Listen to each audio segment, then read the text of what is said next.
A paz do Senhor Jesus, amados e queridos irmãos, é com muita alegria que estamos neste dia fazendo a nossa quinta aula dos livros Profetas Menores. Semana passada nós terminamos fazendo o livro do profeta Sofonias. Hoje nós vamos estar falando sobre Ageu, Zacarias e Malaquias. São os últimos 3 profetas, dos profetas menores do Antigo Testamento, concluindo assim os profetas menores do Antigo Testamento, que, como nós estudando, são 12 profetas, porém não menos importante do que os profetas maiores, porque a nomenclatura profetas menores ou maiores está relacionado ao volume dos seus livros, e hoje nós vamos estar fazendo o livro de Ageu, iniciando o livro de Ageu. Ageu, profeta Ageu, que nós temos uma cronologia: 538 a.C., exilados retornam com Zorobabel. Lembrando que o livro de Ageu já é um livro pós-cativeiro, né? Ou seja, é um livro que foi escrito, né, depois do cativeiro da Babilônia, né? Porque os 70 anos que o profeta Jeremias tinha profetizado do cativeiro babilônico tinha se findado, né? Então, 538, exilados retorna com Zorobabel. Em 535 a.C., a obra do templo é paralisada. 520 recomeça a obra por intermédio do ministério de Ageu. Nós vamos estudar aqui o livro do profeta Ageu. Foi uma pessoa usada por Deus muito importante, né, para até mesmo animar o povo, né, despertar o povo para construir, fazer a construção do templo em Jerusalém. 516, ou seja, 4 anos depois, a obra é concluída. 473 a.C., Ester salva os judeus ainda na Pérsia. 457 a.C., mais judeus retornam para a terra. E em 445, Neemias reconstrói os muros de Jerusalém, né? Nós vemos também que o livro de Neemias, assim como o livro de Esdras também, são livros no período pós-cativeiro da Babilônia, né? Podemos ver que Neemias ali está até Esdras, Neemias ali está até antes de Salmo, né? E antes de Jó, mas no entanto, né, o livro foi escrito pós-cativeiro, né? Como a gente estudou bibliologia, que a Bíblia não está em ordem cronológica, né? Existe hoje Bíblias, né, que são Bíblias com ordem cronológica, né? Mas a maioria das nossas Bíblias, nossas traduções não estão em ordem cronológica. Introdução. Após voltarem do cativeiro, a primeira providência tomada pelos judeus na restauração da vida nacional em sua pátria foi reedificar o templo, né? Então, o primeiro passo dos judeus, né, que Deus colocou no coração dos judeus, quando retornaram à sua pátria, foi edificar o templo em Jerusalém, porque o templo é uma representação da presença de Deus no meio do seu povo, né? Inclusive Davi, quando ele começou a reinar sobre todo Israel, a primeira providência dele foi trazer a Arca da Aliança para Jerusalém, né, que se tornou a capital de Israel, né? Mas nós vemos que depois do cativeiro, o povo, eles voltaram, e o primeiro ponto foi reedificar os templos. Houve impedimentos, houve bastante impasse, inclusive para edificar os muros, mas, no entanto, eles venceram todos esses obstáculos e conseguiram reedificar o templo e também os muros de Jerusalém. Ageu, Zacarias e Malaquias, né, os 3 últimos profetas. Esses 3 profetas pertencem ao período do pós o regresso do cativeiro, período do qual se fala nos livros de Esdras, Neemias e Ester. Ageu e Zacarias ajudaram na construção do templo, 520 a 516 a.C. Pensa-se que Malaquias se associou a Neemias perto de 100 anos mais tarde, na reconstrução dos muros de Jerusalém. Cronologia do período, outra cronologia aqui, 538 a.C., 50 mil judeus sob Zorobabel volta a Jerusalém.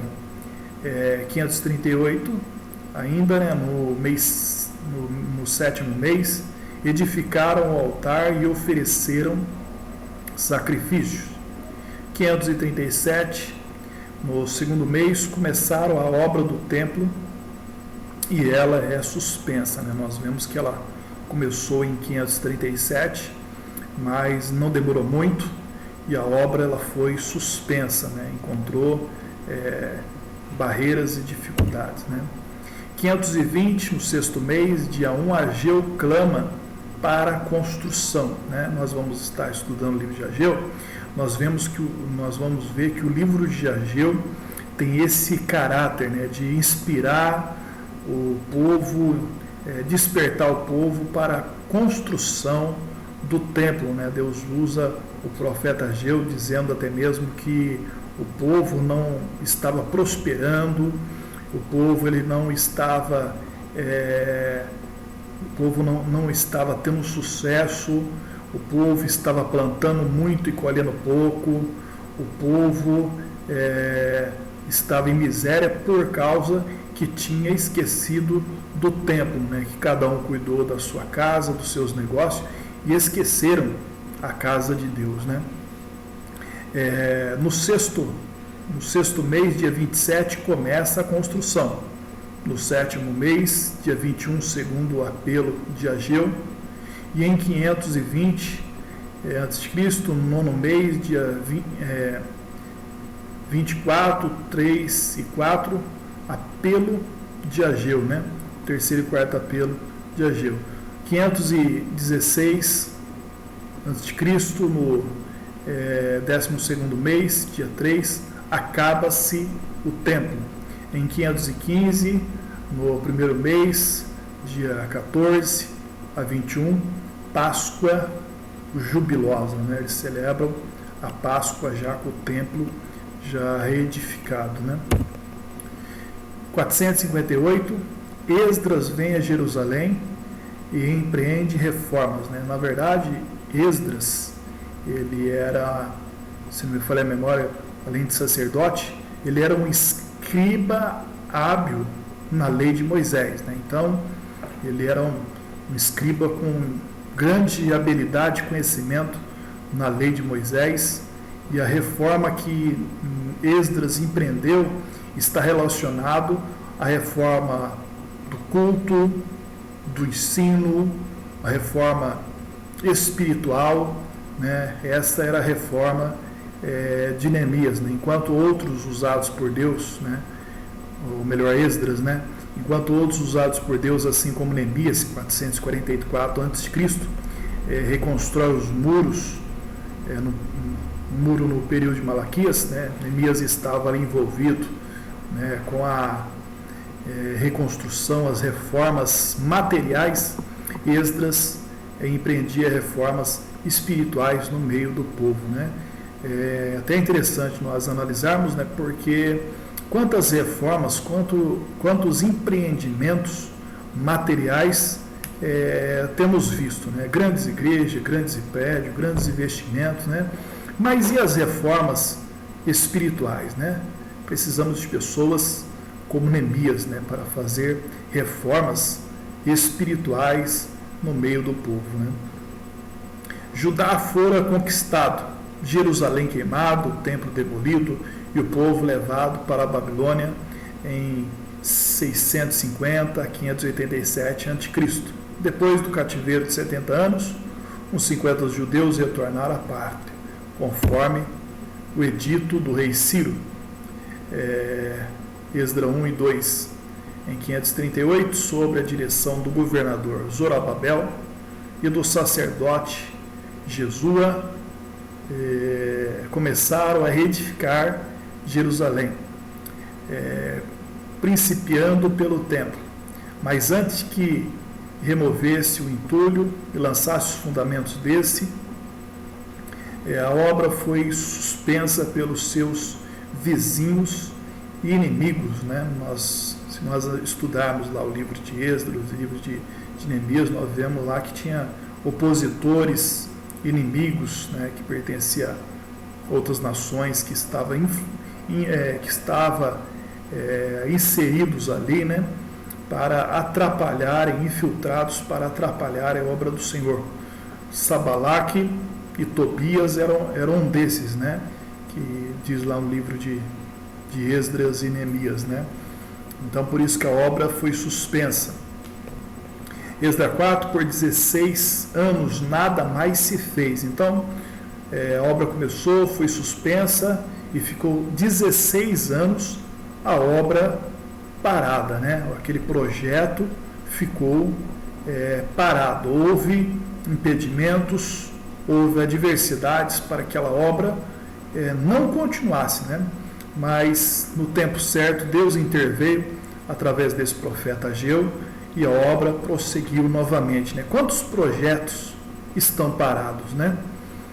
Quem sabe eu estou falando com pessoas aqui que têm projetos, têm empreendimentos na sua vida, no seu lar, na sua família, na sua casa, quem sabe na igreja, projetos que estão parados e há muito tempo estão ali na gaveta e não saem do papel devido a impedimentos que surgiram no meio do caminho, adversidades.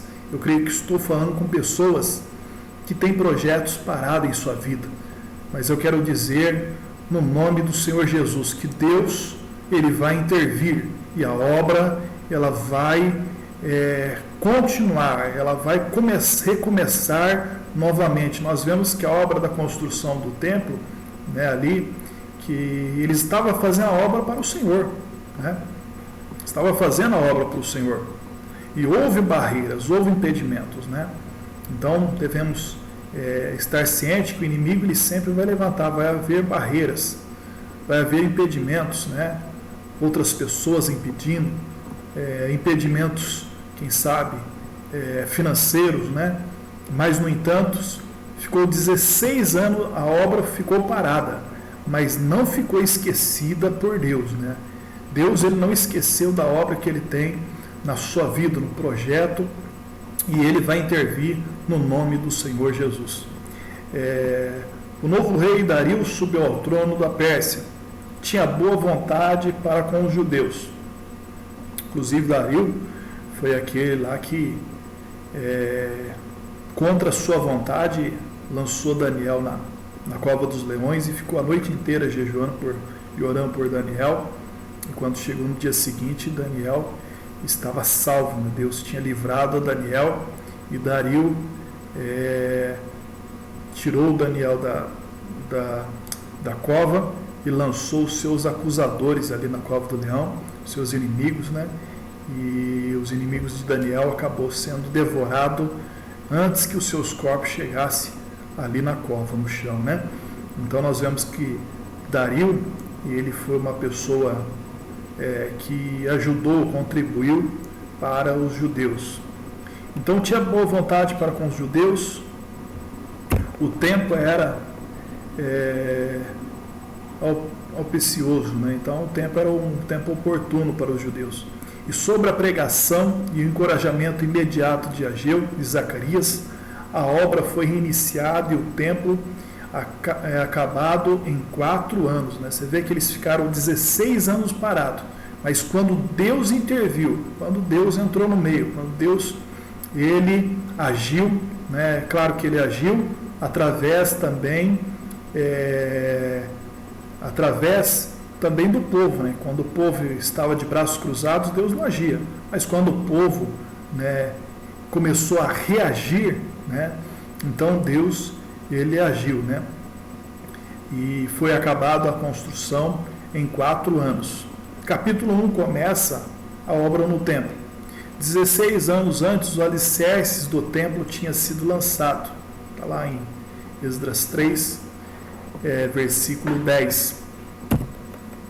Esdras 3, versículo 10 diz: quando, pois, os alicerces lançaram, depois, quando os edificadores lançaram os alicerces do templo do Senhor, então apresentaram-se os sacerdotes já revestidos e com trombetas, e os levitas, filhos de Asaf, com saltérios, para louvarem ao Senhor, conforme a instituição de Davi, rei de Israel. Eles lançaram os fundamentos ali, os alicerces. Mas devido à perseguição, nada mais foi feito, e o povo perdeu o interesse pela obra. O Senhor, falando por intermédio de Ageu, informa-os que nisso estava a razão de serem migalhas suas safras. Um dos ensinos do Antigo Testamento mais insistente é que a diversidade nacional deve-se à desobediência da nação a Deus. A mensagem de Ageu logrou efeito imediato. O povo aceitou-a como a palavra de Deus. E dentro de 24 dias a obra ela começou, né? Então nós vemos no capítulo 1 as razões, né? Deus ele afirma que as razões do sofrimento, das migalhas, das dificuldades que Israel passou sempre foi devido à desobediência, né? E um deles, quando eles retornaram para Jerusalém, foi até mesmo a falta de zelo para com o templo, né? Inclusive, o Senhor diz no livro de profetas Ageu, capítulo 1, versículo 6, dizendo: semeais muito e colheis pouco, né? Comeis e não fartais, bebeis, mas não saciais, vestivos, mas ninguém se aquece. E o que recebe o salário, recebe num saquitel furado, né? Aí o Senhor diz, né? Versículo 8: subiu ao monte, trazei madeira, reedificai a casa do Senhor, e dela me alegrarei, e serei glorificado, diz o Senhor, né? O Senhor haveria de abençoar o povo, né? Porque eles estavam preocupados mais com a sua vida cotidiana, preocupado com a sua casa, e esqueceram a casa de Deus, né? Será que existe crentes dessa forma, né? Preocupado com a sua vida, com a sua casa, e esquecendo da casa de Deus?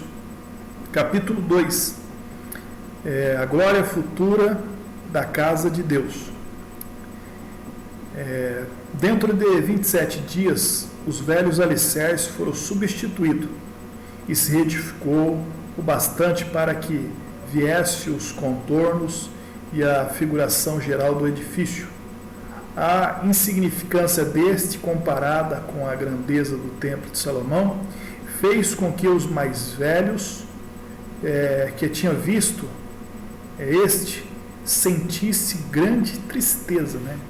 Então, eles recomeçaram a construir o templo ali, e comparado, nós vamos ver que o templo reedificado após o cativeiro, comparado ao templo de Salomão, ele era insignificante, né? Ele era pequeno, era insignificante. Por quê? Porque o templo de Salomão era um grande templo, edificado com madeira de acácia, folheado, revestido por ouro, né? Tanto por dentro como por fora, as peças de ouro, né? Então, a riqueza do templo de Salomão era bem maior, né? A riqueza investida por Salomão no templo foi bem grande, né? Por isso que nós vamos ver que, inclusive os irmãos podem até comparar o livro de Esdras, capítulo 3, a partir do versículo 10, né? que os jovens eles jubilavam, né, alegres, enquanto os velhos, os sacerdotes, os anciões, eles choravam de tal maneira que não se discernia os barulhos de choro, né, e de júbilo, né, de alegria. Né? Por quê? Porque os velhos tinham conhecido o templo e a glória nos dias de Salomão, né? E eles choravam por causa que aquele era insignificante, né? Agora, os jovens que não conheceram o templo nos dias de Salomão, esses se alegravam, né? Então, o que nós podemos aprender, né? Porque jovem são aqueles que, às vezes, imaturo, inexperiente, né? E eles, muitas das vezes, ficam eufóricos com qualquer coisa, né? Porém, as pessoas mais experientes, mais idosas, né, têm mais experiência, conseguem entender e discernir de melhor forma, né? Então, foi então que Ageu entrou em cena com a visão futura ao templo, lado da cuja glória o de Salomão ficaria ofuscado e reduzido à insignificância, né? Então, os irmãos podem estar abrindo a Bíblia, comparando lá, no livro de Ageu, capítulo 2, no versículo 9, está escrito: a glória desta última casa será maior do que a da primeira, diz o Senhor dos Exércitos, e neste lugar darei a paz, diz o Senhor. É importante a gente compreender, né, cada letra, cada palavra, porque tem muitas pessoas, pregadores, diz que é a glória dessa segunda casa, né? Mas não é segunda casa. A Bíblia está escrita lá: a glória desta última casa será maior do que a da primeira, diz o Senhor dos Exércitos, e neste lugar darei paz, diz o Senhor dos Exércitos. Ageu 9 e 2, né? Então ali o Senhor estava dizendo que aquele templo que eles via com insignificância perto do templo de Salomão, a glória dele seria maior. Por que a glória dele seria maior? Na verdade, o templo de Salomão, a riqueza do templo era maior, né? A riqueza do templo com certeza era maior. Mas aqui diz que a glória seria maior, né? Então existe uma grande diferença de riqueza para a glória. Por que essa glória deste templo seria maior? Porque o templo de Salomão, quem passou por aquele templo foi Salomão, né?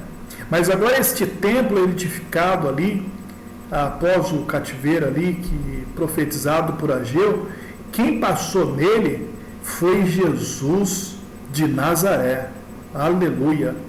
Glória a Deus por isso. Ele entrou naquele templo. Então, Jesus, ele é maior do que Salomão. Jesus mesmo disse, né?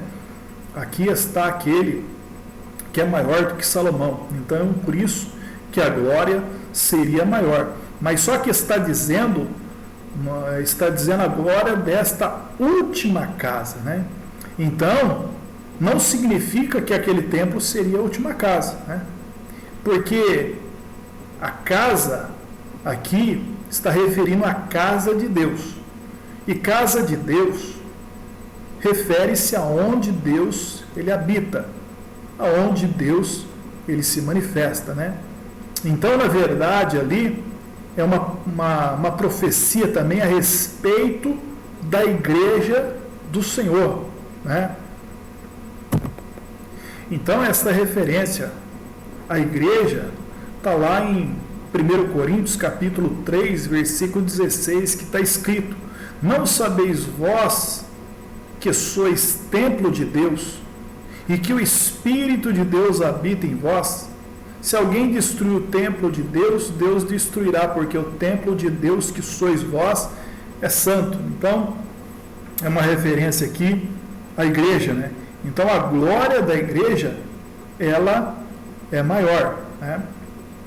E não somente a glória da igreja, porque ali essa profecia, o alcance dela, ele é um alcance ilimitado, porque é escrito a glória desta última casa. Também faz uma referência ao templo de Deus no período do milênio, né? E não só o período do milênio, como também, se está escrito uma última casa, também é uma referência, né, à glória eterna dos salvos com Cristo, né, aonde não necessitará mais de luz do sol, né, aonde o próprio Senhor iluminará, né, e nós viveremos diante da glória dele, né? Então, glória a Deus por isso, né? Esta é distintamente uma visão messiânica. A mente de Ageu estava posta naquele templo, que ele, ao lado de Zorobabel, ajudava a construir. Contudo, as palavras eram palavras de Deus. E a mente divina, num sentido mais amplo, talvez, do que aquele que Ageu podia alcançar, visava outro templo, ainda por vir, do qual Salomão e Zorobabel eram apenas pálidas figuras. A igreja edificada não de pedras, mas de almas reunidas. A igreja de glória inalterável, infinda e inefável, consumação de todas as obras maravilhosas de Deus. É o templo do Senhor, né? Com o qual Ageu está sonhando aqui, né? Então aqui podemos também dar outra referência, segundo Coríntios 6:16, que diz: e que consenso tem o templo de Deus com dos ídolos, porque vós sois o templo de Deus vivente. Como Deus disse, neles habitarei, e entre eles andarei, e eu serei o seu Deus, e ele será o meu povo, né? Glória a Deus por isso, né? Farei abalar os céus e a terra, Ageu capítulo 2, versículos 6 e 7, né? O profeta Ageu profetiza dizendo que ele faria daqui a pouco abalar não somente os céus, mas os céus e a terra. Posto que isso possa se referir imediatamente a convulsões políticas, cita-se em Hebreus capítulo 12, versículos 26, como tendo referência aos desvencimentos das coisas terrenas, do alvorecer do reino eterno dos céus. No texto de Ageu, o profeta faz perguntas aos sacerdotes. Eles que conheciam as leis de Moisés podiam responder. O assunto da primeira pergunta foi sobre a possibilidade de carne santa ou carne separada para o sacrifício transferir a sua santidade a um outro objeto ao tocá-la. Os sacerdotes respondem negativamente. A segunda pergunta tinha a ver com a pureza. Se alguém ficasse impuro por ter tocado em um corpo morto, esse poderia a sua impureza a um outro objeto tocando dele. Dessa vez o sacerdote responde que sim, ficaria impuro. Ageu em seguida passa a mostrar que Judá é uma nação impura. Sua impureza, que agora a dominava, era o resultado de seus contatos e amizade com as nações pagãs, por terem se misturado com os povos ímpios ao seu redor, e depois de passar muitos anos na Babilônia, absorver parte da sua cultura, seus costumes e também a sua prática. Seria quase impossível não mudar, pelo menos um pouco, quanto à sua conduta, depois de tanto tempo em uma terra estranha. Portanto, o povo estava contaminado e os seus trabalhos e as suas ofertas ao Senhor eram imundos. Havia 16 anos que voltaram do cativeiro, mas os males da velha vida prevalecia entre eles. Nos versículos 15 a 17, no capítulo 2, o profeta convoca a nação para que considere tudo quanto estava acontecendo.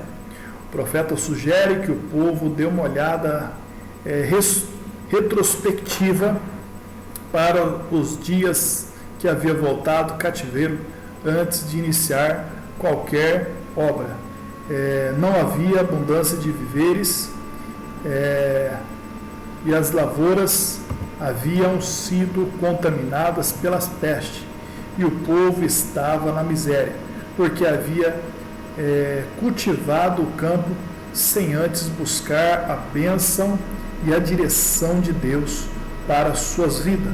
A negligência espiritual sempre precede crise econômica, e por falta de percepção espiritual, por não voltarem para o Senhor, porém o profeta agora conclama à nação a observância que, embora não havia semente no celeiro, as árvores infrutíferas não davam frutos, mas a partir daquele dia o Senhor os abençoaria. Então, nós vemos duas coisas aqui, né? Primeiro, sobre a questão das coisas imundas e as coisas impuras que o Senhor fala aos sacerdotes, né?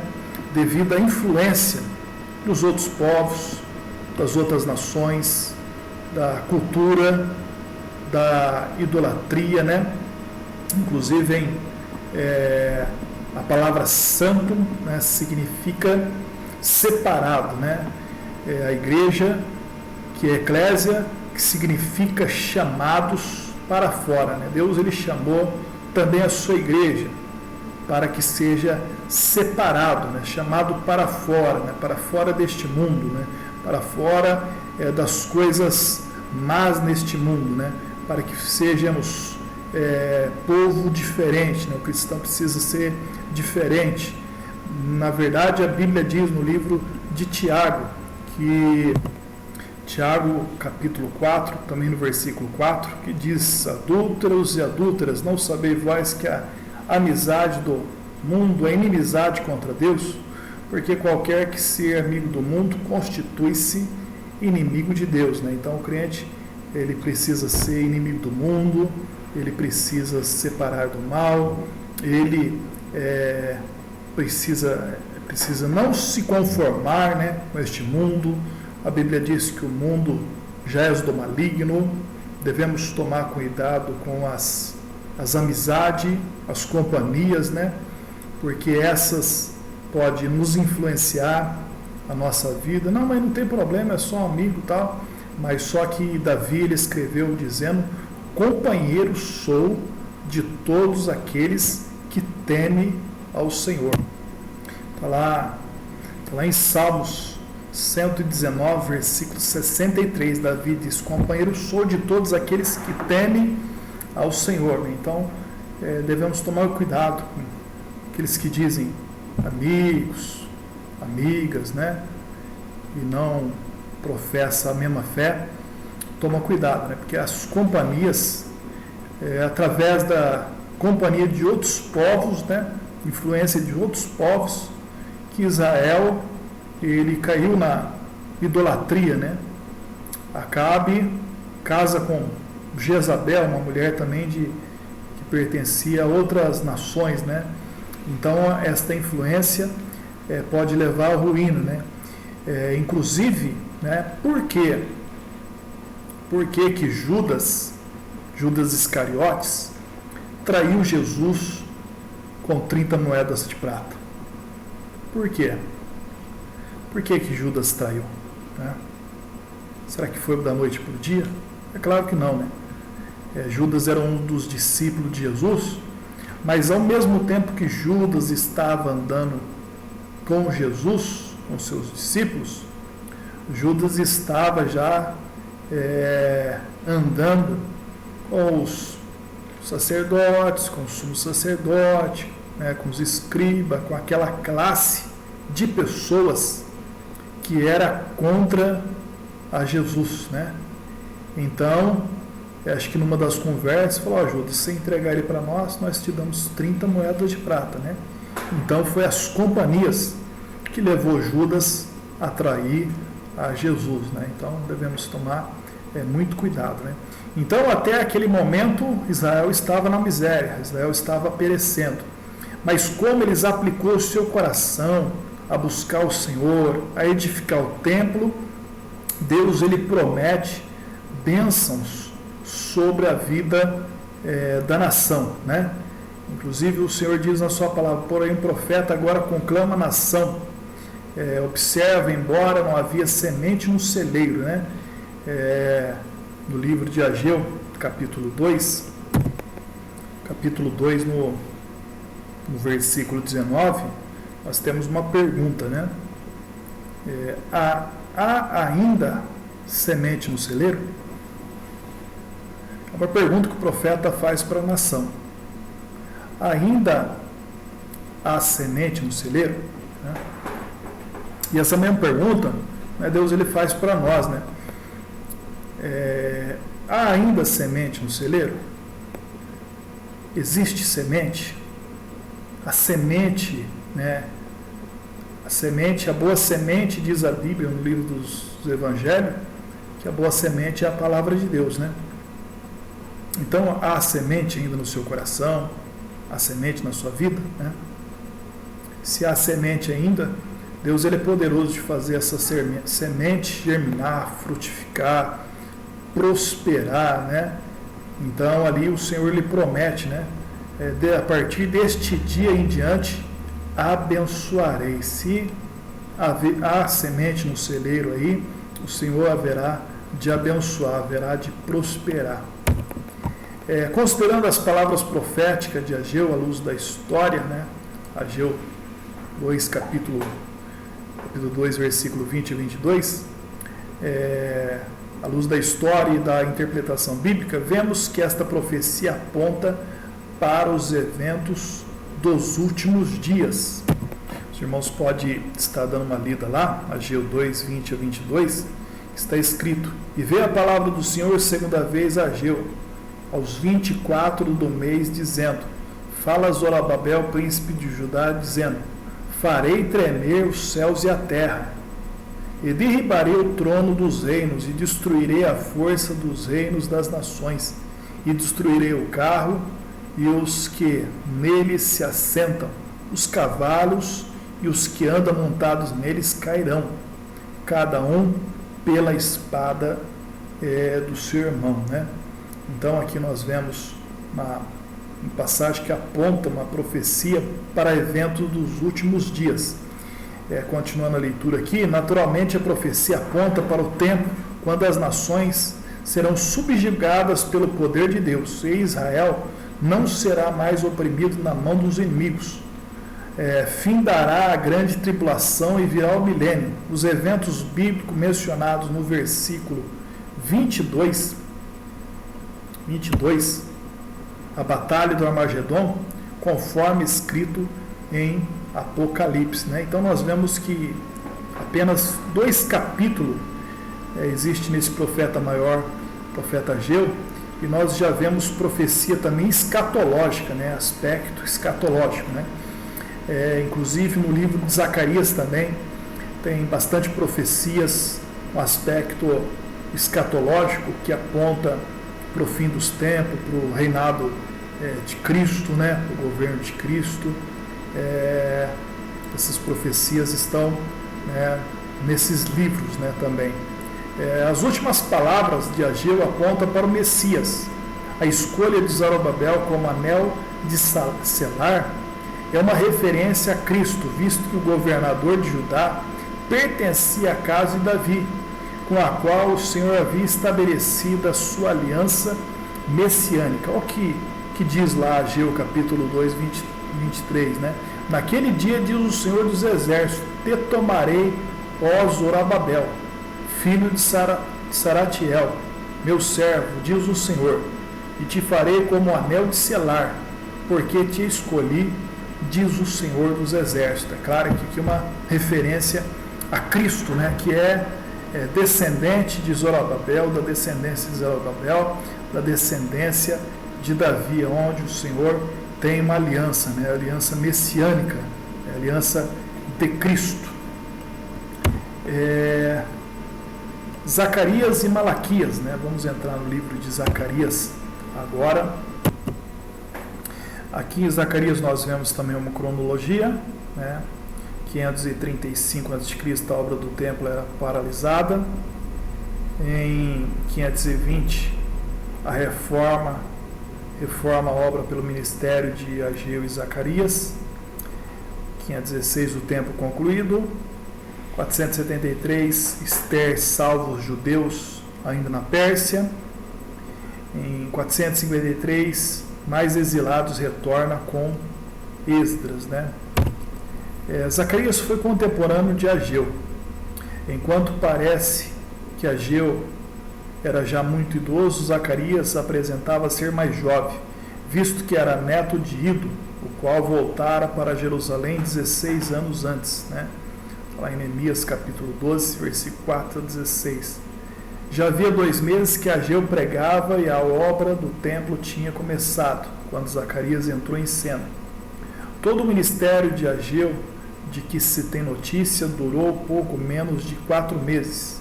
O de Zacarias, cerca de 2 anos.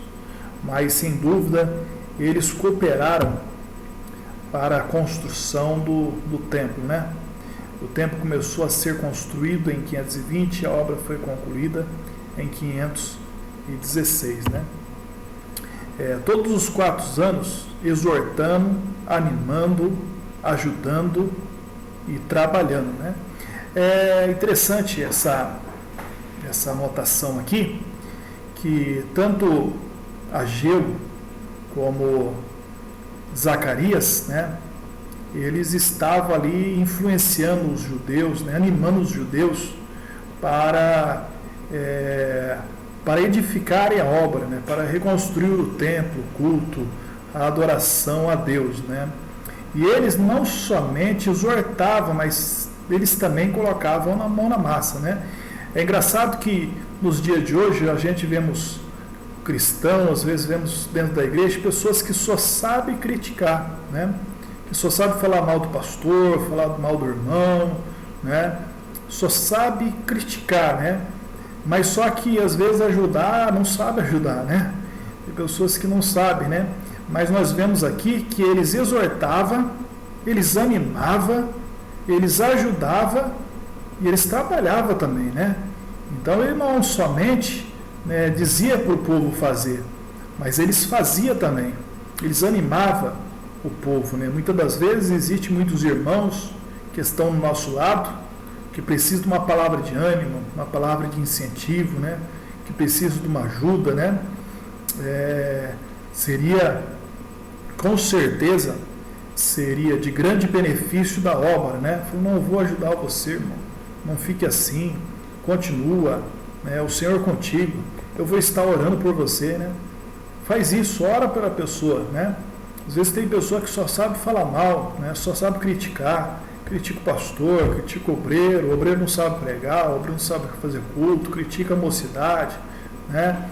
E críticas muitas das vezes não construtivas, mas destrutivas, né? Então, em vez de fazer isso, né, ajuda também, faz a sua parte, né? Se você não pode fazer nada, ore pelo menos, né, que com certeza Deus ele vai fazer a obra. O livro de Zacarias é consideravelmente maior do que Ageu, apresenta abundantes traços rápidos e brilhantes do Messias, menciona literalmente muitos pormenores da vida e da obra de Cristo. O seu nome significa Jeová lembra, né? Jeová se lembra, né? Além de profeta, era também sacerdote. Era jovem. Zacarias 2,4, seu tema, a conclusão do templo e as promessas messiânicas, né? É o tema deste livro, né? Nós vemos aqui outra cronologia, no cativeiro da Babilônia, né? 536 a.C. para trás era o cativeiro, né? No período do cativeiro nós vemos Ezequiel e Daniel. Ezequiel profetizando no meio dos exilados e Daniel profetizando no palácio da Babilônia, né? No domínio persa, os judeus liberados para voltarem para Jerusalém, sobre a responsabilidade de Zorobabel, depois de Esdras, depois com Neemias, né? E os profetas deste período Ageu, Zacarias e Malaquias, né? Por isso que o livro de Esdras e Neemias faz parte deste período, porque são livros pós-cativeiro, né? Esses são os 5 livros, né? Os 5 livros pós-cativeiro. Então, se fosse para analisar, tanto o livro, se fosse ordem cronológica, né? Tanto o livro de Esdras como o livro de Neemias era para estar no final do Antigo Testamento também, né? Mas ele está lá no meio, né? Do Antigo Testamento. O cativeiro é devido à desobediência, né? Zacarias, no capítulo 1, ele fala a respeito disso. Esta mensagem inicial de Zacarias ocorre entre o 2º e 3º de Ageu, situando-se entre os versículos 9 a 10 de Ageu, capítulo 2, quando a obra do templo tinha pouco mais de um mês. A sua manifesta insignificância desencorajava o povo. Zacarias adverte-os contra a evidente e crescente inclinação deles de voltar às práticas dos seus pais desobedientes, né? Quais os trouxeros aquela condição lastimável? Não sejais como vossos pais, né? Zacarias capítulo 1, versículo 4, né? Os pais se arrependeram, mas só depois de serem punidos.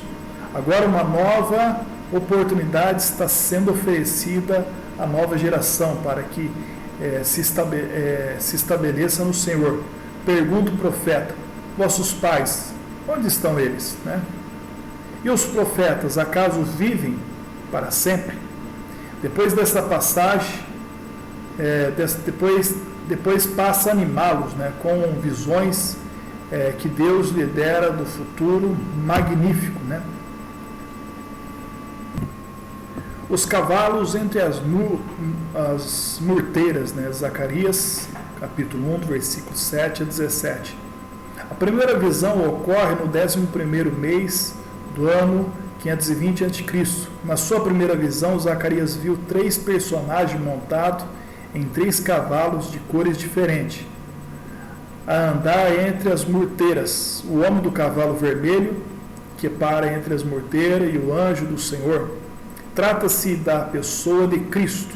As murteiras representam o povo de Deus, né? Então, o anjo do Senhor ali era uma teofania, né? Era uma revelação, era uma manifestação de Cristo, né? No Antigo Testamento, nós vemos manifestações de Cristo na sua pré-encarnação. Quando nós estudarmos o livro de angiologia, nós vamos ver algumas manifestações que são manifestações de Cristo na sua pré-encarnação, né? Porque se nós lermos a Bíblia, nós vemos que os anjos, eles não recebem adoração, né? Mas muitos desses anjos do Antigo Testamento, principalmente quando se refere o anjo do Senhor, eles recebem adoração, né? Então, nós vemos ali um desses aspectos, né, que é uma representação de Cristo, né? Nós vemos também em Miqueias, né, quando o profeta fala: tua Belém Efrata, né, posto que menor entre as tribos de Israel, de ti me sairá o guia de Israel, né, cujas saídas é desde os tempos antigos, desde os dias da eternidade, né? Então, desde os dias da eternidade, Jesus, ele se manifestou, Jesus se revelou, Jesus, ele esteve presente, porque até mesmo diz a Bíblia Sagrada que todas as coisas foram criadas por ele e para ele, né? Então, na criação, Jesus estava presente, né? Então, se na criação ele estava presente, com certeza, com clareza até mesmo, entendemos que durante toda a história Jesus esteve presente, né? Inclusive Jesus, ele diz aos judeus, né, que Abraão viu o seu dia e se alegrou, né? Então até Abraão viu os dias de Cristo, né? Até porque os profetas já profetizam sobre Cristo, né? Mas vamos continuando aqui. As murteiras representam o povo de Deus, o povo de Israel. As morteiras são arbustos comuns em Israel, das quais exalam perfume agradável, tem flores brancas, frutos comestíveis e madeira amarelada e muito bonita. Os cavalos representam a guerra, vermelho, pragas, o cavalo baio, e vitória e glória, o cavalo branco, né? Os cavaleiros, possivelmente anjos, após percorrerem a terra, anuncia que ela está agora repousada e tranquila. Isto indica que as nações estavam gozando tempos de prosperidade. Então, enquanto a terra estava quieta, em prosperidade e paz, Israel, porém, não estava. O anjo do Senhor clama a Deus: até quando não terás compaixão de Jerusalém, contra quais estais indignado já faz 70 anos? Deus responde que está zelando por Jerusalém e que está irritado com os países que agravaram o mal contra ela. Breve ele tomará providência e seu povo será restaurado, sua cidade principal reedificada e também habitada. Note as palavras será e ainda, neste caso, últimos versículos indicam o cumprimento futuro das profecias, né? Ela será retificada, né? Ainda, né, será retificada. 4 chifres e 4 ferreiros, né? Então, interessante aqui, irmãos, os irmãos estão assistindo as videoaulas, né? Porque os irmãos estão acompanhando também na Bíblia.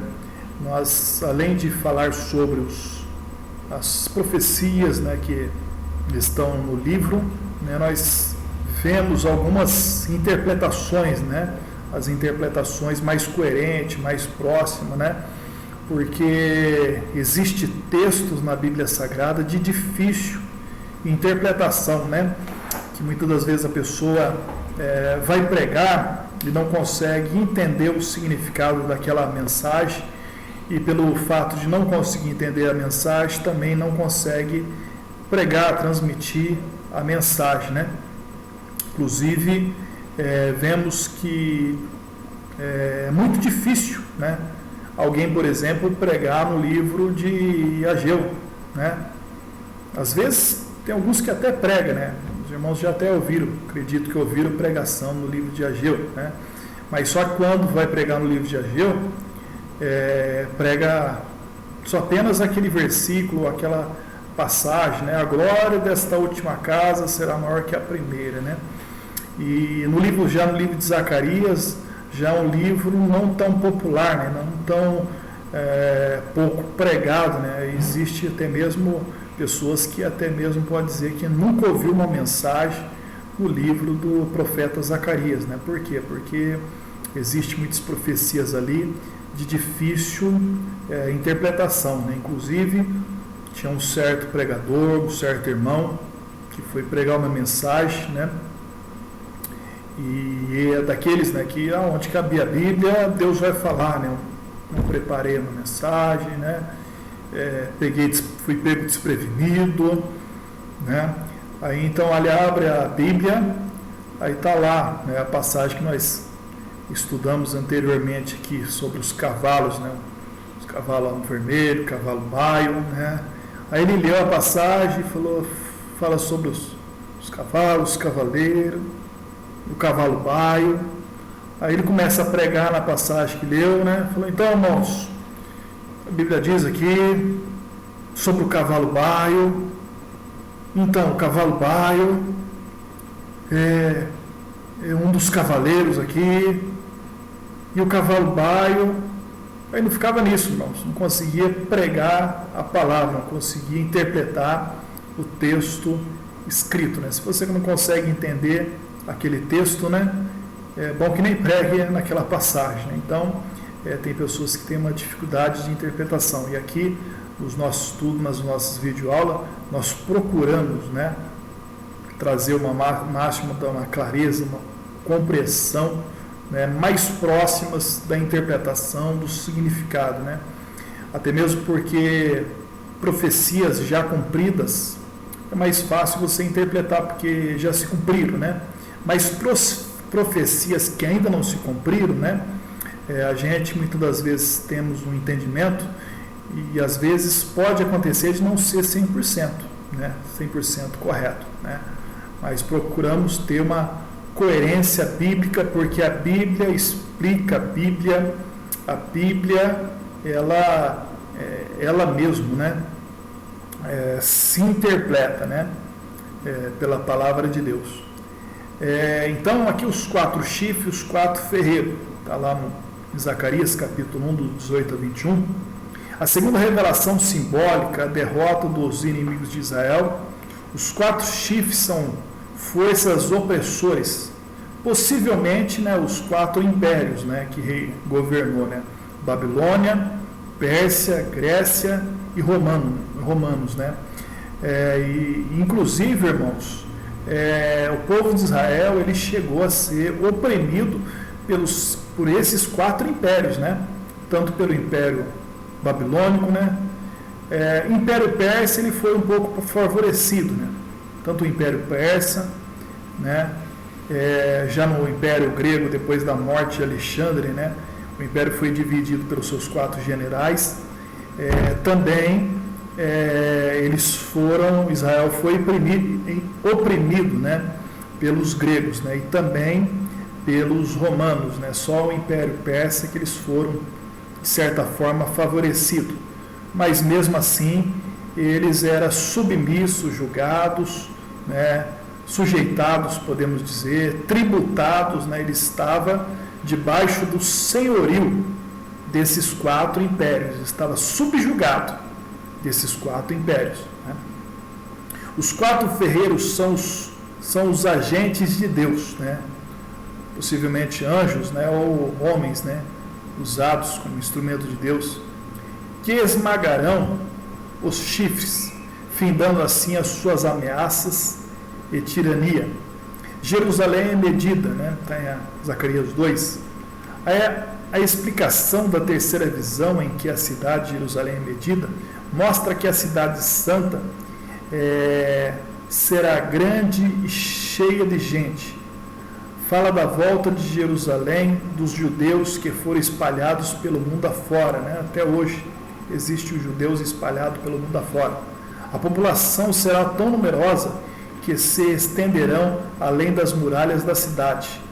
Deus estará habitando com eles e será a sua proteção.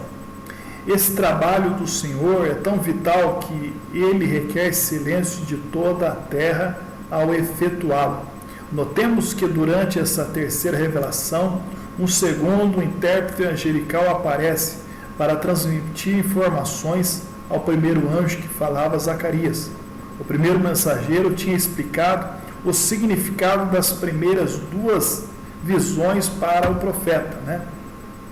Agora, Zacarias, capítulo 3, versículo 1, Deus mostrou o sumo sacerdote, Josué, o qual estava diante do anjo do Senhor, e Satanás estava à mão direita dele, para lhe opor.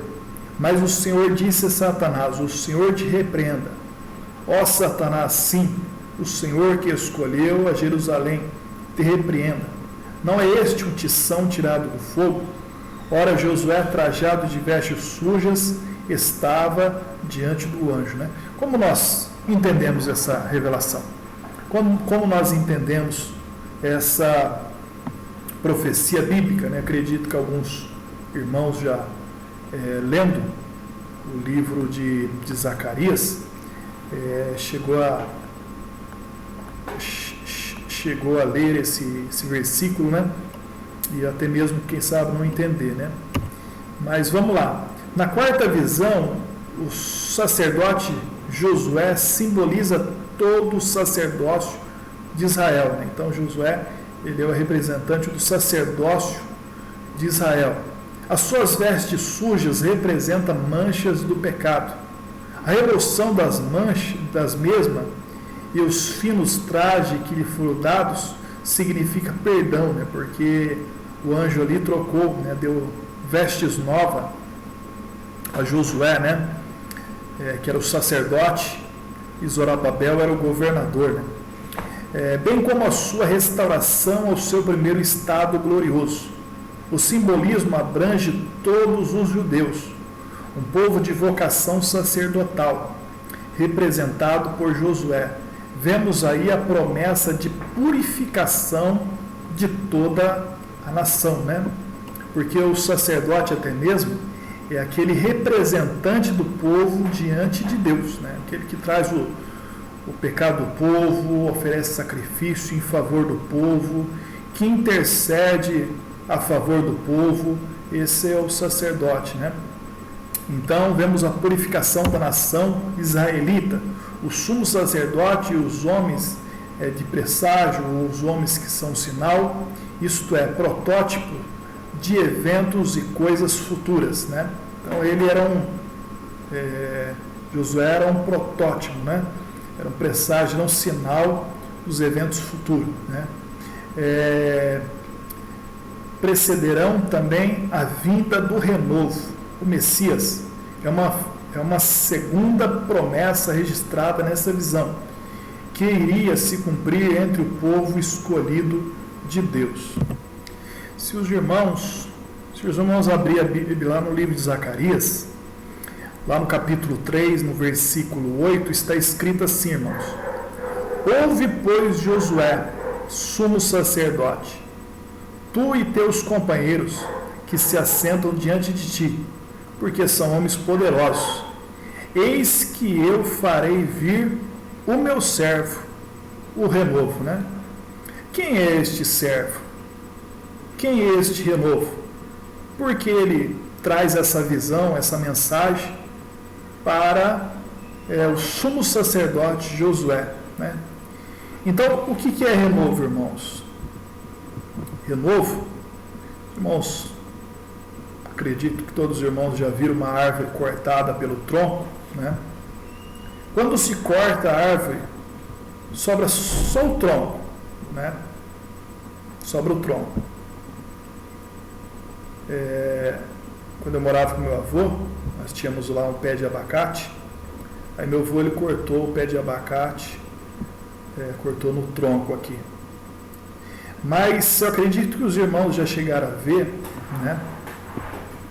Às vezes, quando você corta o tronco e deixa ali por muito tempo, começa a nascer aqui, ó, no meio do tronco, um brotinho.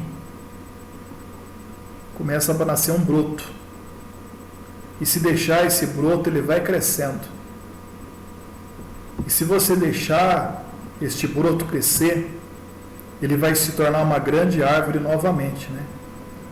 Então, a árvore genealógica de Davi foi cortada, mas surgirá um renovo, que é o quê? Que é um broto. Então, a árvore genealógica de Davi foi cortada, né? Após os cativeiros da Babilônia, muitos governaram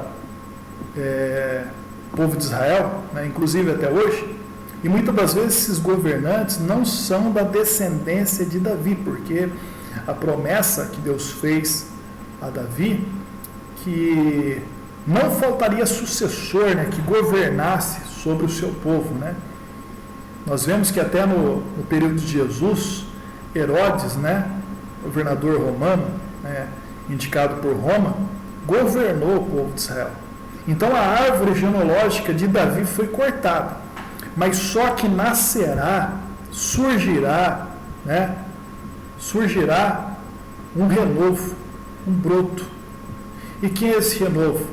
Esse renovo é Cristo, é Jesus. Jesus é o renovo, né, que se brotará novamente, que, como diz lá o profeta Isaías, né, como raiz numa terra seca, né, infrutífera, né, nasceria um broto, nasceria um renovo, né, e esse renovo é Cristo, né?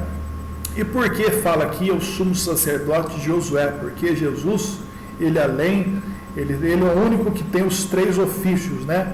Ele é tanto rei, descendente de Davi, como ele é profeta e como ele também ele é sacerdote, né? Aquele que está à destra de Deus e intercede por nós, né? Ele é o renovo, ele é o broto que nascerá, que nasceu, né, da Virgem Maria, né? Glória a Deus por isso, né? A segunda, 4 visões. Entre a quarta e a quinta visão, o profeta se encontrou num estado de intensa sonolência. Note no primeiro versículo do capítulo 4 que antes que o anjo falasse com ele, o despertou primeiro. Ou Zacarias estava exausto e adormeceu, ou ele estava extasiado pelas maravilhas sobrenaturais das revelações e ficou atônito com isso. O seu ajudante celestial o acordou e perguntou-lhe: que vês? O castiçal entre 2 oliveiras. Zacarias 4, 1 ao 14. O que o servo do Senhor via nesta quinta visão era um castiçal de ouro, completo com um vaso de azeite, 7 lâmpadas e 7 tubos. Estava entre 2 oliveiras. A mensagem principal no trecho se encontra no versículo 6. Não por força nem por violência, mas pelo meu espírito, diz o Senhor dos exércitos. Né? Então, uma das passagens também bastante conhecida é essa de Zacarias 4:6, que o Senhor disse que não é por força nem por violência, mas por seu espírito, né? Porque o castiçal, ele é o símbolo do Espírito Santo, né? As oliveiras, né? O óleo, ele é símbolo do Espírito Santo, né? Então aqui nós vemos que não é a obra de Deus não seria feita nem por força nem por violência, mas pelo Espírito de Deus, né? O sucesso da obra divina depende da unção do Espírito Santo. Deus, por meio de 2 filhos do óleo, iria reconstruir o seu templo em Jerusalém. Os 2 servos eram Josué e o sumo sacerdote, e Zorobabel, o governador de Judá, responsável pela reedificação do templo, né?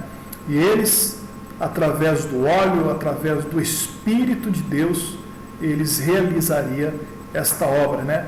Até hoje, a igreja, ela marcha, ela caminha, a obra, ela é realizada não pelo homem, né?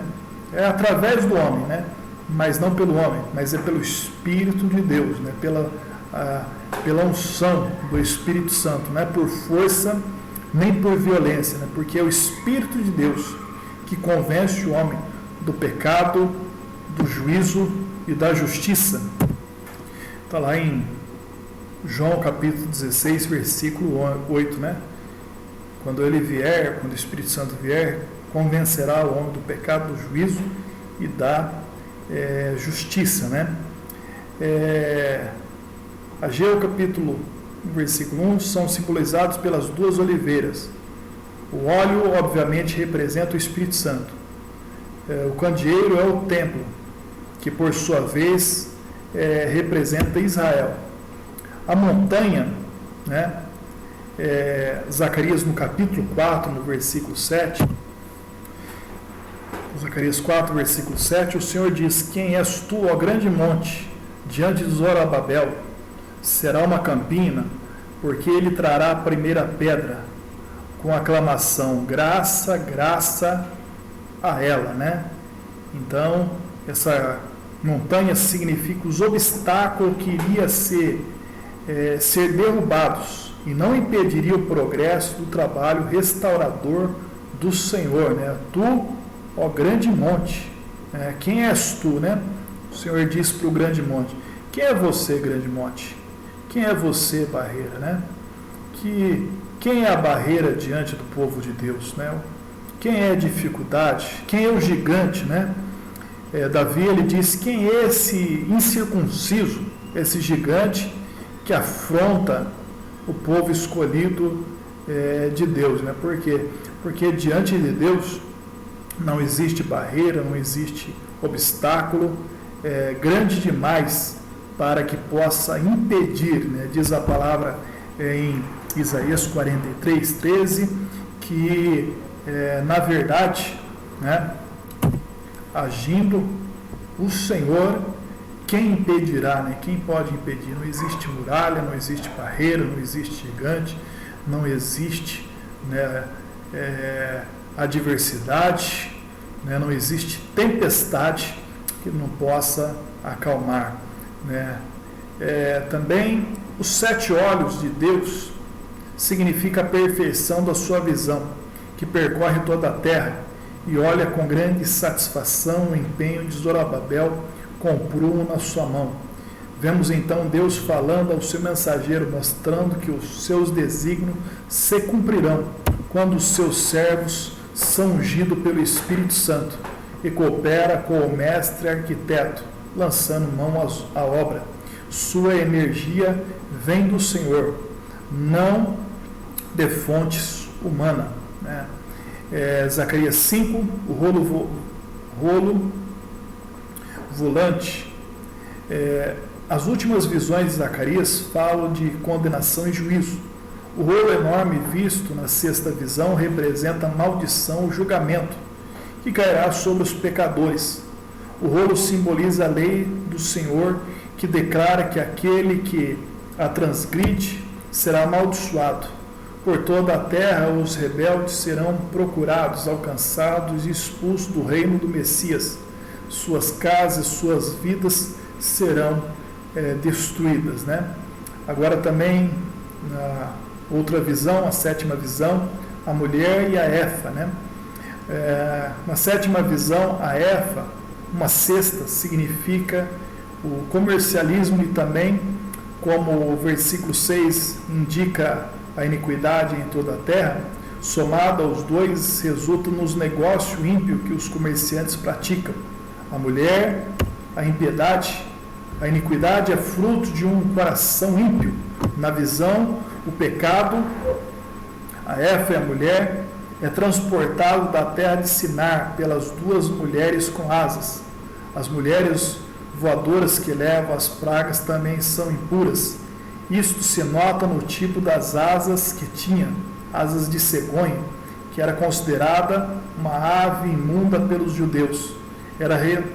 Elas retornam à Babilônia, terra de Sinar, onde se originou a iniquidade e impiedade. Nos dias de Zacarias, esse local era centro mundial da idolatria e perversidade. Contudo, observamos nesta visão a remoção do pecado, principalmente a ganância e a ambição no mundo, né? Os 4 carros, Zacarias capítulo 6. Nesta 8ª e última visão, observa os pontos comuns entre essa e a primeira, a dos cavalos. Agora há também cavalos que são ventos, anjos ou espírito do céu, percorrerão a terra, principalmente o norte, executando os propósitos judiciais do Senhor. Os ciclos das revelações se completa aqui. Começou com o soberano Deus prestes a intervir no mundo e se encerra com ele, enviando os seus anjos para julgar as nações. Isto ocorrerá no fim da grande tribulação, quando terá início a era messiânica, né? Nós vemos aqui no livro de Zacarias várias atividades dos anjos, né? E na verdade as atividades dos anjos desde o princípio, né? Desde o princípio do mundo, ela está presente, né? Nós vemos anjos visitando Abraão, anjos visitando a Manoá, anjos visitando ali a Jacó. Todo o período da história, né, da Bíblia, nós vemos o exercício de anjos, né? Inclusive até hoje, né? Às vezes não podemos ver, mas os anjos, né, estão em plena operação, né? E se não fosse os anjos, né, a Bíblia Sagrada diz que o anjo do Senhor acampa ao redor do que os teme, os livres, o guarda do mal. Se não fosse o anjo, muitas das vezes, né, com certeza, né, até mesmo nós que servimos ao Senhor, teríamos muitos problemas, dificuldades, né? Ou muitos males poderiam nos ocasionar, né? Mas a Bíblia Sagrada, ela diz também no livro de Hebreus que os anjos são ministros de Deus, enviados a favor daqueles, né, que herdarão a salvação. Então são ministros do Senhor enviados, né? Nos dias de Jesus nós vemos muitas atividades dos anjos, né? Desde o seu nascimento, né, que ali em Belém, onde os pastores viram os anjos proclamando o nascimento de Jesus e um grande coro angelical, como até a sua morte, né, o seu sepultamento, a sua ressurreição, quando as mulheres foram até o sepulcro e nada encontraram no seu túmulo vazio, né, e ali estava um anjo que trouxe a mensagem dizendo, né, porque procura entre os mortos aquele que vive, né? Glória a Deus por isso, né? A coroação de Josué, Zacarias capítulo 6, no 9 ao 15, a sequela das visões de Zacarias a secta das visões de Zacarias é a coroação simbólica de Josué. Sua coroação representa a glorificação do Messias, o renovo, como rei e sacerdote. O ouro e a prata que certos exilados tinham trazido de volta do cativeiro seriam usados para fazer a coroa. Uma só coroa com outras sobrepostas, dali a expressão coroas. Depois a coroa será colocada como memorial no templo do Senhor. Não quer dizer que as coroas serão de Helen, Tobias, Gedalias, Helen, mas o memorial será em honra àqueles por terem trazido material para sua confecção. No tempo apropriado, o plano de Deus Pai, Jesus realizará o que está escrito no livro de Zacarias, que são atos típicos ou sombras da imagem real, né? Está lá escrito em Zacarias 6,13, ele mesmo, ou seja, o Messias, edificará o templo do Senhor e será revestido de glória, assentar-se-á no seu trono e dominará, e será sacerdote no seu trono e reinará perfeita união entre ambos os ofícios, né? Aqui nós vemos, né, uma profecia messiânica, né? Profecia messiânica, escatológica, que aponta para Jesus. A pergunta acerca do jejum, Zacarias 3 e 8. Durante 70 anos o povo viera jejuando. Quarto, quinto, sétimo, 10º mês, e chorando a destruição do templo. Agora, como tudo indicava que em breve ia ter novo templo, surgiu a questão sobre se deveria continuar tais jejuns. Em resposta, Zacarias lembra-lhes que também havia boas razões para jejuarem, penitenciando-se a sua desobediência e da consequência aflição. Mas agora seus jejum havia se tornado mero sinal exterior da exibição de santidade fingida, e assim suas festas religiosas só tinham o intuito de deleite pessoal. Então, segundo o costume dos profetas de alternarem cenas de aflição presente com as da glória futura, Zacarias traça um quadro da era messiânica vindoura, quando os jejuns se converterão em alegres festas. Os judeus, outrora povo poderoso, com velhas tradições de que havia sido predestinado por Deus para ser o principal povo no mundo, mas agora um resto insignificante e desprezado estava em sua pátria tão somente por permissão dos reis persas. Zacarias procurou com afinco encorajá-los, dizendo muitas das vezes que as coisas não iam ficar assim para sempre, e que no futuro o poderoso império então dominante seria abatido e o povo de Deus ainda possuía o que era seu. O quadro pintado por Zacarias de uma Sião próspera e pacífica, suas ruas cheias de meninos e meninas, velhos e velhas, todos felizes, centro da civilização mundial, todas as nações indo aos judeus para aprender do seu Deus. Esse quadro também se encontra em outras passagens. Fosse qual fosse o intuito original dessas passagens, sua linguagem, sem dúvida, retrata impressionante o que tem acontecido durante 20 séculos. As influências que emanam de Jerusalém, em nome do cristianismo, moldam o curso da história, trazendo as nações da terra ao Deus dos judeus. Sobre a questão do jejum, né? Devemos ou não jejuar, né? Certa vez perguntaram para Jesus, né? Inclusive está em Marcos capítulo 2, versículo 18, né? Porque os fariseus, os discípulos de João jejuam várias vezes e os seus discípulos Jesus não jejua, né? Então Jesus, ele disse, né? Porém, podem porventura os filhos da boda jejuarem enquanto o esposo está com eles, né? Aí Jesus, ele diz, né? Dias virão e que serão tirados o esposo, neste dia jejuarão, né? Então os fariseus, os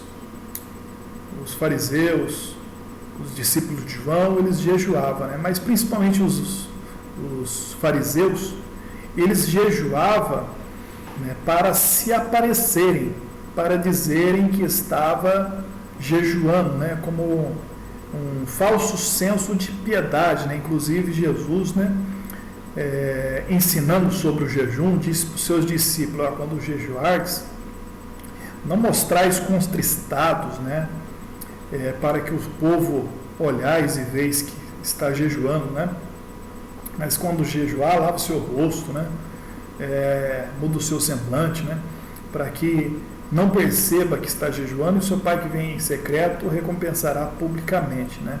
Então muitos judeus, fariseus, jejuavam para se aparecer que estava jejuando, com falso senso de piedade ou até mesmo de santidade, né? Mas os discípulos de Jesus não jejuavam, né? E Jesus, ele disse, não, pode os filhos da boda jejuar enquanto o noivo está presente, né? Jesus estava com eles, né? Para os guardar, para os ensinar, para os defender, né? Aí Jesus disse: dias virão que o esposo será tirado, e depois, nesses dias, jejuarão, né? Por quê? Porque depois que Jesus foi crucificado, veio a perseguição, veio as aflições, né? As batalhas espirituais, né? E por causa disso, eles deveriam jejuar. Inclusive, nós vemos, depois disso, vários episódios, várias passagens bíblicas sobre a igreja jejuando, orando, né? Igreja de Antioquia jejuando, né? Pedro, no capítulo 10, estava jejuando antes de ser chamado para ir para casa ali de Cornélio, né? Para vencer o mundo, para vencer o pecado, né? Precisamos nós orar, vigiar e também jejuar para, na verdade, enfraquecer a carne e fortalecer o espírito, né? Então, os judeus, eles deveriam praticar este tipo de jejum, né? Não é só por causa que agora estava em Jerusalém, o templo já estava construído, já não estava sobre o cativeiro da Babilônia, né? Porque quando está aflição e perseguição, né? Quando está passando, né, necessidade, é mais fácil, né, jejuar. Mas quando está na bênção, né, aí às vezes a pessoa ela descuida um pouco, né? Mas é preciso a prática da oração, do jejum e da vigilância, né? Profecias concernente ao Messias. Zacarias do 9 ao 11 Este capítulo contém coisas que, com muita clareza, se refere às guerras gregas, ocorridas 200 anos depois da época de Zacarias, pois depois da morte de Alexandre, em 323 a.C., seu império foi dividido em vários generais do seu exército, entre eles Ptolomeu e Seleuco. Os Ptolomeu controlavam o Egito e suas regiões vizinhas. Os Seleucidas dominavam a região da Síria e a Babilônia, incluindo a Palestina. Nos anos que surgiram, de 323 a 167, os judeus sofreram ataques e opressão dos dois lados, Seleucos e Ptolomeu. Lá pelo ano 166 a.C., os Macabeus, uma família judaica, se revoltaram em 143 a.C., dominaram. Aqui nós vemos o mapa,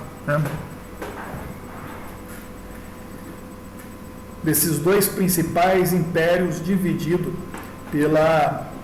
pelo Império Grego de Alexandre. Na verdade, os impérios de Alexandre o Grande, da Grécia, foi dividida pelos seus 4 generais. Mas os dois principais é Seleuco e Ptolomeu. Nós vemos aqui o Mar Mediterrâneo. Aqui fica Jerusalém. Então, Seleucida, ele dominou toda esta área, toda esta região da Babilônia, da Síria e também de Jerusalém. Ptolomeu, ele governou ali toda a região do Egito, mas os judeus sofreram tanto forças vindas dos Seleucidas quanto também dos Ptolomeus, no período do Império Grego, Então os judeus foram dominados por esses dois impérios, os Seleucidas e os Ptolomeus, Até 63 a.C., os judeus sobre Asmoneu, nome derivado de um ancestral do Matatias, o patriarca Macabeu que iniciou a revolta, viveu relativamente livres de dominações externas. Mas neste ano, os Asmoneus chegaram ao fim da sua época heróica e Pompeu, o grande imperador de Roma, os incorporou ao Império Romano. Capítulo 9 parece ser uma previsão da luta de Judá com a Grécia. Alexandre Magno invadiu a Palestina em 331. Devastou as cidades nomeadas nos versículos 1 a 7, pela ordem que aí estão. Contudo, poupou Jerusalém. Os versículos 13 a 17 parece referir-se à continuação da luta de Judá contra os Ptolomeus e Seleucidas, gregos até o período Macabeu. Um quadro do rei vindouro de Sião é aqui colocado no meio das cenas da luta feroz de Judá com a Grécia.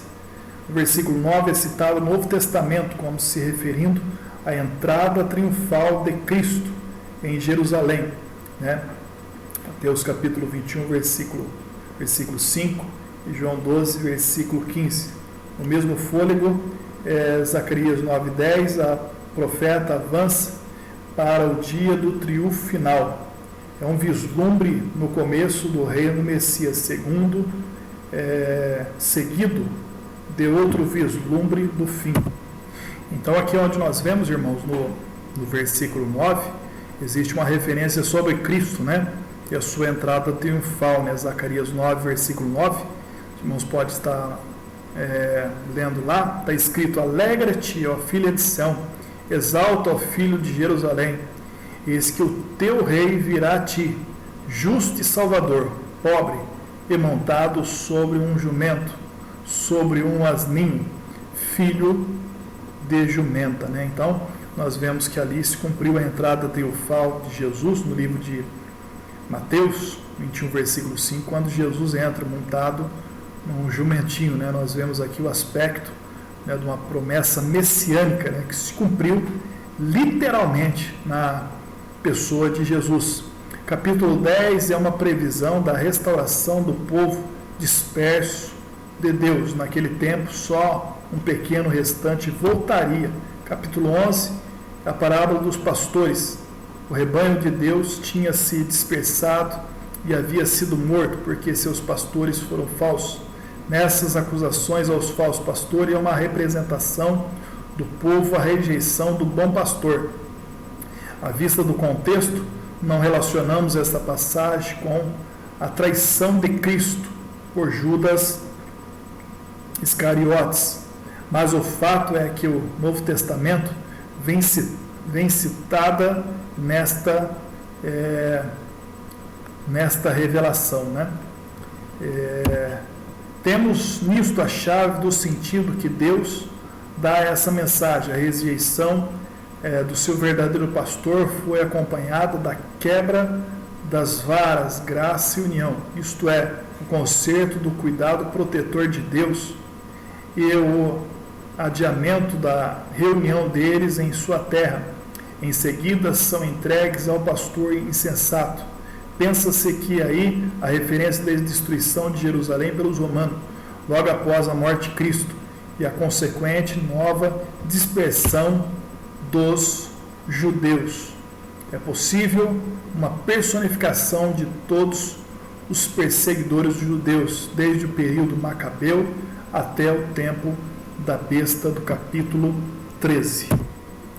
Assim, amados e queridos irmãos, nós concluímos a nossa quinta lição dos profetas menores. Semana que vem, a nossa próxima aula, nós vamos estar concluindo o livro de Zacarias e também fazendo o livro de Malaquias, encerrando assim o livro dos profetas menores, né? Assim nós concluímos nossa lição. Vamos recitar a nossa divisa no 3, 1, 2, 3. Dá instrução ao sábio e ele se fará mais sábio. Ensine o justo e ele crescerá em entendimento. Provérbios 9 e 9.